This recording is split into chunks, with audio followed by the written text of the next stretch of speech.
Знам дека од некаде не гледа председател на заминување Стево Пендаровски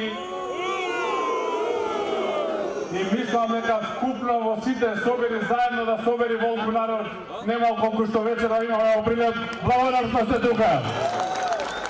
Пред нас се историски избори за Македонија.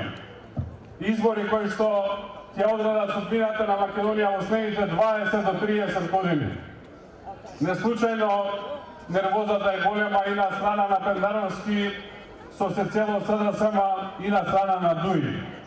Од една страна го гледате Пендаровски почна веќе да навредува, од друга страна Дуи се уште мисли дека може да уценува. Ни едното ни другото не поминуваат.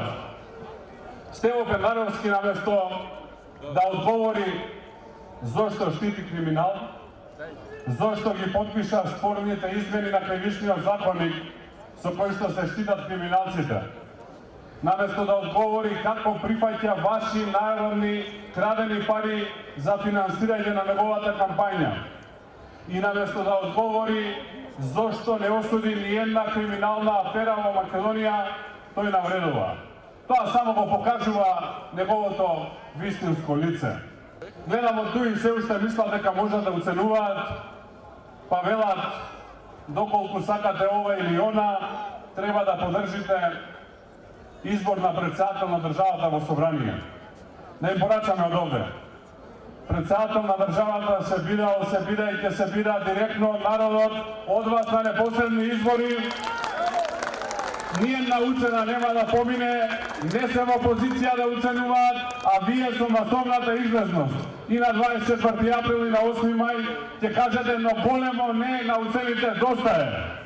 Дали не ги гризе совеста за она што се случуваше во корона кризата? Прилеп по број на жители е на врвот на црната статистика во Македонија. По Прилеп состојбата беше најлоша. Само благодарение на неколку доктори херои на кои што сакам да им одадам почит вечерва, бројките и не беа полоши од тие што се. Во Прилеп, додека Венко Филипче тераше лична промоција и личен пиар, 608 луѓе го загубија животот. 608 семејства се зацрнија. И гледам дека не го гризе совеста за тоа. Не зборува за тоа и повторно решава да тера личен пиар. Една од причините што беше така е што цела една година немаше централен довод за кислород во болницата. Цела една година пациентите не можеа да добијат кислородна поддршка. Цела една година основна здравствена заштита не се даде на болните. Ми велат некои, ова се премногу црни работи, дали се за кампања. Да, се за кампања. Затоа што треба да се знаат, затоа што треба да се подсети, за никогаш повеќе такви луѓе да не ни се вратат.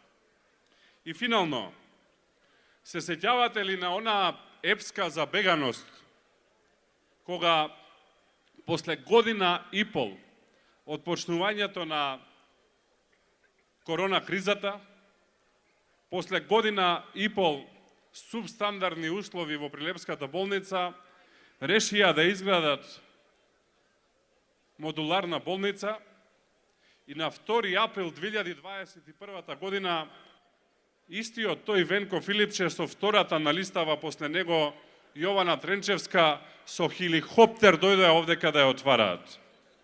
Толку беа забегани што се качија во хеликоптер кој што троши десетици илјади евра за летање од Скопје до Прилеп и дојдоа да отвараат модуларна болница на тогаш бројни веќе за жал починати од корона, ни помалце ни повеќе со хеликоптер.